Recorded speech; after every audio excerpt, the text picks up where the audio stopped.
Hi and welcome. Today I'm going to share the strategies I use on the large version of the Maginot Line map. We'll start from the lower left spawn, and I've got two different game plans for you here. Let's begin with the more cautious and passive approach. First, you want to move to the hill located between grid squares E4 and E5. This is our anchor position where we'll hold during the first phase of the battle. From here, we get a great view of the main routes enemies use to push toward point C. It also lets us catch opponents either pushing toward point B or pulling back after capturing it. The gameplay here is pretty straightforward. We've got solid cover and control over a huge portion of the map, which makes it easy to rack up kills from a safe spot. I think this position is perfect for beginners, especially for players whose eyes aren't yet trained to quickly spot enemy tanks in War Thunder. All we need to do here is use the binoculars and scan for targets, look toward the enemy hills and between the buildings on their side of the map. If our team is losing, we can stay in this spot until the end of the match and just try to get as many kills as possible. By the way, just so you know, the winter and summer versions of this map are identical. The layout doesn't change, and neither does the gameplay. And one more thing. In this clip, you're seeing a Chinese tank with only 6 degrees of gun depression. That's to say, even vehicles with poor gun depression work really well in this position.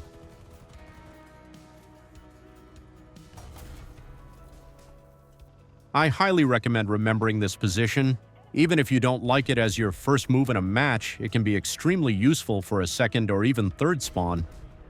We've got excellent cover here, and even if the enemy launches a strong push through the center of the map, we can stay almost untouchable and punish their mistakes with ease.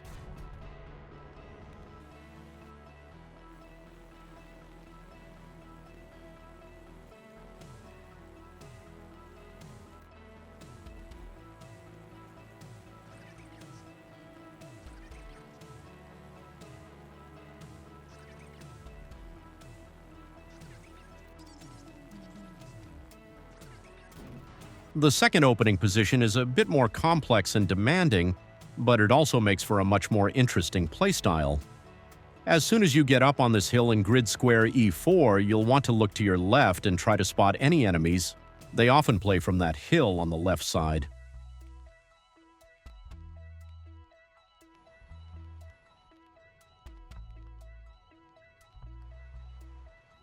Also, keep in mind that some players like to sit near the castle. They can be positioned either to the left or right of it, so make sure to check both sides.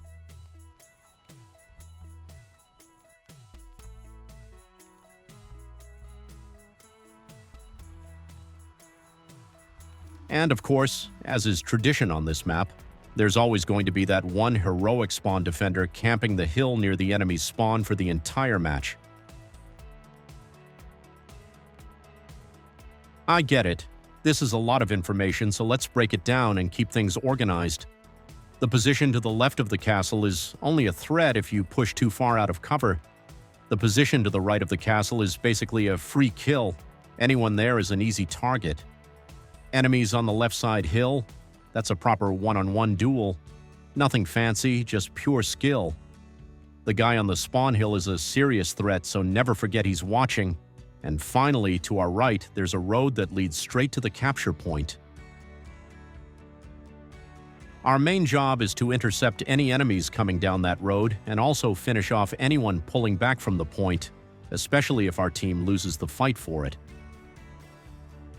By the way, this position also works really well in the two-point version of the map. Even though there are fewer objectives, your enemies will still take the same routes and use the same positions as they do on the three-point layout. To be honest, this spot is pretty challenging to play, but it's still one of my all-time favorite positions in War Thunder. And here's my final tip for this location. Don't forget to check your mini-map and keep an eye on your left side. Most of the time, if you die here, it's because you missed a flank attack. Players love coming in from the left, so make sure you're watching that side at all times. Now let's talk about how to play the second phase of the match, or simply put, what to do when it's time to go on the offensive. No matter which position you use during the first phase, the game plan for advancing is the same. Our main goal is to take control of the hill in grid square C3.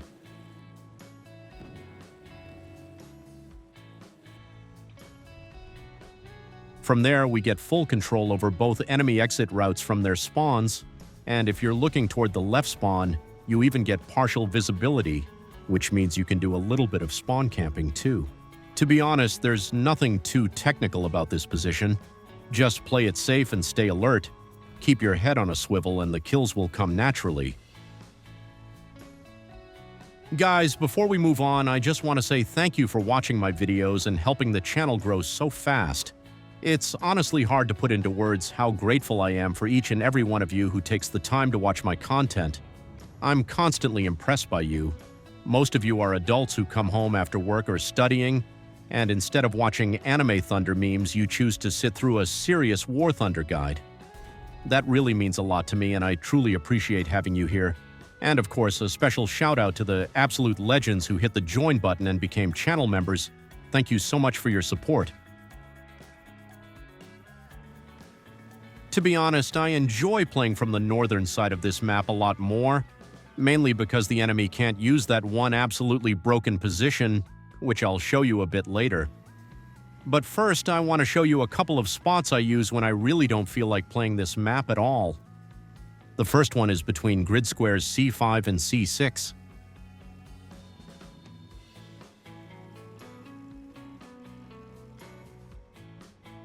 From here, you get a great view of the road leading to point C, as well as the hills near the enemy spawn, and there's almost always someone up there.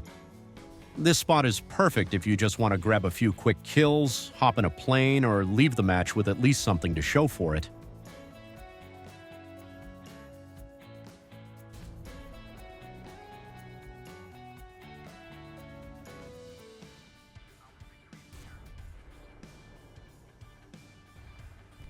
The second position worth mentioning is very close by, in grid square C5. From here, we get a similar line of sight, the road to point C and the enemy hills near their spawn. But as a bonus, we also get a few extra firing angles toward point B. That means we'll have to control more space, which makes this position a bit more demanding. One big advantage, though, is that it's much easier to transition from defense to offense from here. See, the left flank isn't great for attacking. You'd have to drive across open fields without any proper cover. So if you decide to join the push, you'll likely end up shifting right anyway and launching your attack from that side.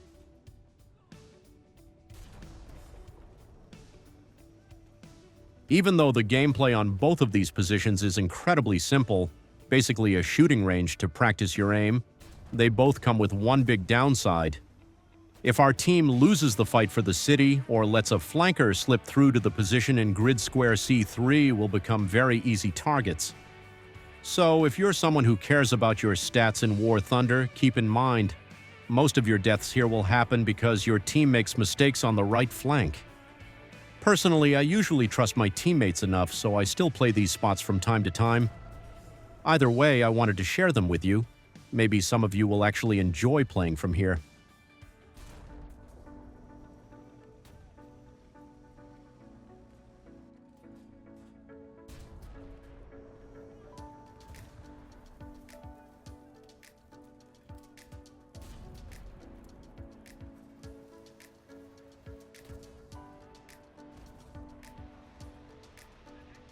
Now let's talk about a more aggressive strategy.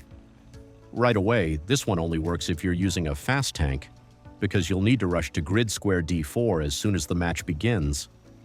The gameplay really starts when you reach the hill between C4 and D4. Your first priority is to look to the right. You might run into some fast enemy vehicles there, and if they're not dealt with early, they can become a real problem later. Push forward a bit and focus on this area. This is the exact same position we talked about earlier when covering the opposite side of the map. Once you make it to this hill, that's when it's time to really put your skill to work. First, eliminate any enemies close to your position.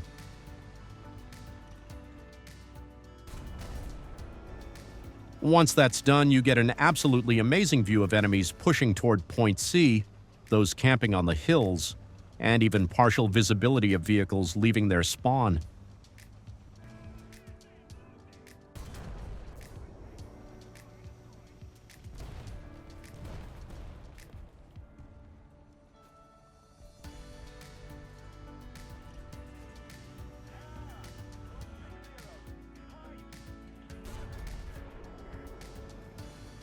Every match plays out differently. Sometimes the entire enemy team will push toward point C, and you'll have a ton of targets to deal with. Other times you'll get just a couple of kills, and the rest of the enemies disappear while your team starts pushing through the center. In that case, it's time to reposition and move up a bit.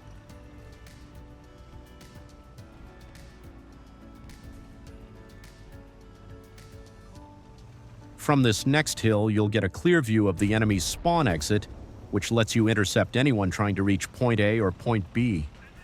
Now guys, I want to make one important point. What I'm sharing with you here is basically a strategy template, but don't forget, you can always improvise. Move around, react to the situation, and support your team when needed. If you watch my own movement during the match, you'll see I'm not just sitting in one spot farming spawn exits. Stick to your plan, but if the situation calls for a retreat, even from a strong position, don't be afraid to fall back. If you focus on helping your teammates, the match becomes way more fun than just sitting in one place racking up kills. If what matters most to you is your personal score, well then, let me show you a really dirty strategy that can get you a ton of kills. Our goal is to reach the edge of the city.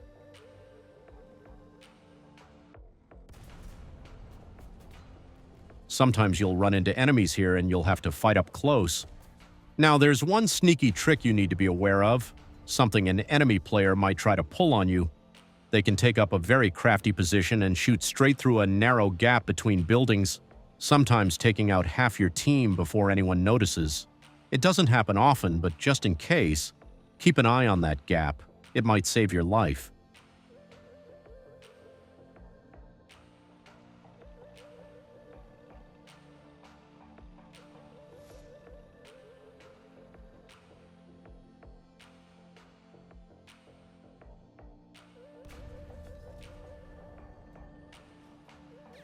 If you didn't run into any resistance, or you just don't feel like helping your team, take a right turn and follow the river.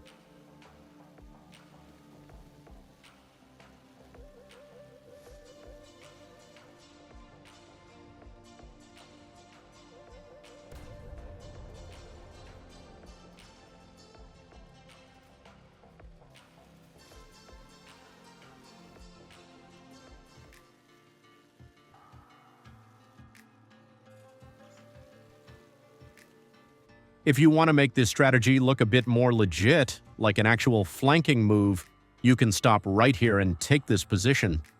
From here, you have a huge line of sight across the map, and most enemies won't be paying attention to this angle. You can stay here the whole match and rack up a ton of kills.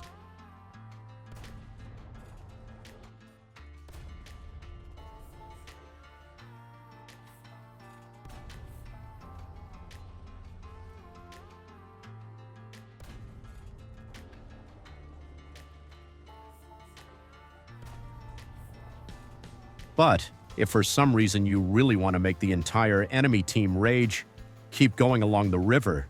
Your goal is the hill near their spawn.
From there, you can spawn camp both enemy spawns at once.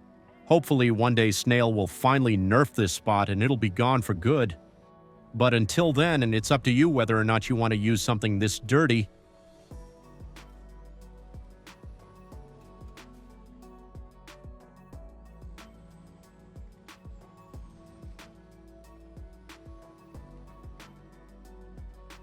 I hope this guide helps you grind a bit faster and makes the game easier. Thanks for watching. That's it for today. See you on the battlefield.